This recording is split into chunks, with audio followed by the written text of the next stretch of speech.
So in this video, we're going to look at an integration technique called u-Substitution, and we're in particular going to apply u-Substitution in an example involving a polynomial, and then in subsequent videos we'll look at applying u-Substitution in different function context.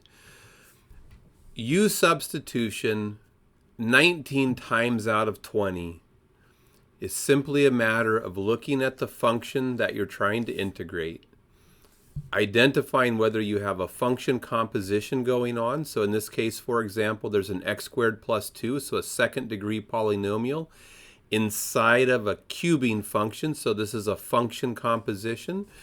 And what you want to notice in u-Substitution, 19 times out of 20, you want to find a function involved in a function composition where if you set u equal to that function, u equals, let's say, x squared plus 2, so you do a u-Substitution, what you want to find is a u such that the derivative of u shows up somewhere else in the expression that you're trying to integrate. So in this case, if I take the derivative of both sides with respect to x, of this u-Substitution that I just made, I just let u be the x squared plus 2 that's inside the cubing function. So if I take du dx, so I take d dx of both sides, so I get du dx on the left-hand side, I would get 2x plus 0, or just 2x on the right-hand side. And the key is that the 2x, that is the derivative of the u-Substitution I made, is showing up right here in the expression. So if you can find a u-Substitution to make such that either the derivative of u shows up in the expression you're trying to integrate, or the derivative of u varies by just a constant from an expression that's in the expression you're trying to integrate, then u-Substitution might be a tool that works.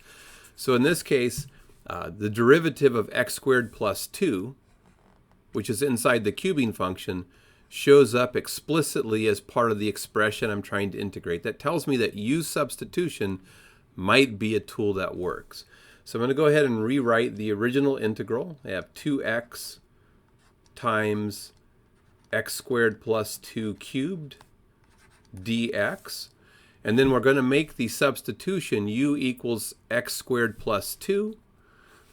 As soon as we make the u-Substitution, we're going to take the derivative of both sides, and then we want to multiply both sides by dx, so we get du equals 2x dx. And what you want to notice is right here, there's a 2x dx, and there's a 2x times dx showing up in the integral. So the 2x dx in the integral can be replaced with, by substitution, a du. So we're going to go ahead in the next step and make two substitutions. So first, we're going to replace the x squared plus 2 with a u. That's the u-Substitution that we made. So we're going to get a u to the third power. And then the 2x dx, we're going to replace that with du.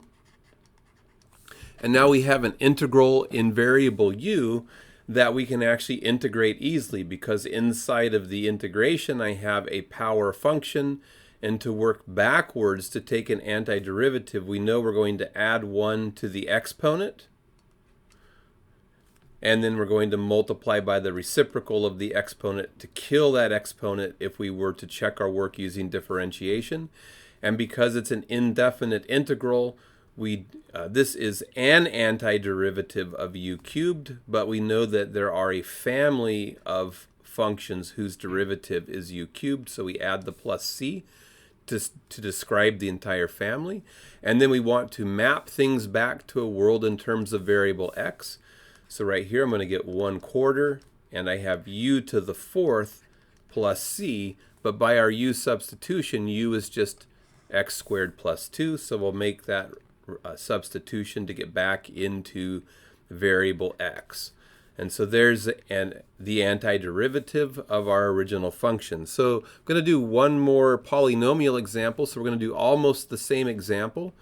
The difference this time is that if I make the substitution u equals x squared plus 2, which is exactly the same substitution that I made on the previous slide, when I take the derivative of both sides with respect to u, with respect to x, I'm going to get du dx equals twice x. And what we want to notice is now the derivative of x squared plus 2 isn't right here where it was before, but the derivative of x squared plus 2 varies from the expression x by only a constant. And so if it varies by only a constant, that means that u-substitution still might be the tool to use. And there's two ways that we could tackle that. So we're going to look at tackling this two different ways. So I'm going to set up the integral x squared plus 2 dx. I'm going to set that integral up again so I can tackle it a separate way. So x times x squared plus 2 dx. And probably right here I want to leave myself a little bit of space. So the first way would be when we go ahead and multiply both sides by dx like we did last time. So get du equals twice x dx. And then one thing that we could do is look at this and say, hey, I see that there's a twice x dx here, and that's not quite what I have here, but if I were to multiply this by a 2, then I would have the twice x dx that I see here. But I can't just arbitrarily multiply by a 2, so I'm going to multiply by a half as well, because a half of 2 is 1. 1 times x is still just an x. So I can manipulate it directly at the integral so that I wind up with the twice x dx that I see over here, and then I could go ahead and make my substitutions. I would get 1/2 the integral, and then this should have a cubing on it. I left the cubing off by not being observant. So we're going to get a u cubed, just like we did on the previous slide, and then twice x dx. Twice x dx is the same as du. And then we would integrate. So we'd get 1/2 times. I have a power function inside of here, u cubed, so I'm going to increase the exponent by 1 and multiply by the reciprocal, plus my constant of integration is 1/8 u to the 4th plus c, and then replace the u with x squared plus 2 because that is what u represents in this case. The other way to do this would have been to go back to the du dx form, which equals 2x, and then recognize that I don't quite have the same thing here, but notice if we were to multiply both sides by dx, we would get twice x dx, and then if we multiplied both sides by a half, we would get 1/2 of du is just equal to x dx. And now we would be in a position to make substitutions because u is equal to x squared plus 2. We can replace the stuff inside the cubing function with the u, and we know that x dx is just a half a du, and so we can make that substitution. So if I do it from this approach, my next line down would be replace x squared plus 2 with u, so I get u cubed, and replace x dx with a half a du, 1/2 du, and then integrate. Notice at this point we have the same thing in both spots, so both approaches led to the same integral. So now we just get the 1/2 u to the 4th times a quarter plus c, so we're going to get 1/8 u to the 4th plus the constant of integration, and replace the u with the x squared plus 2.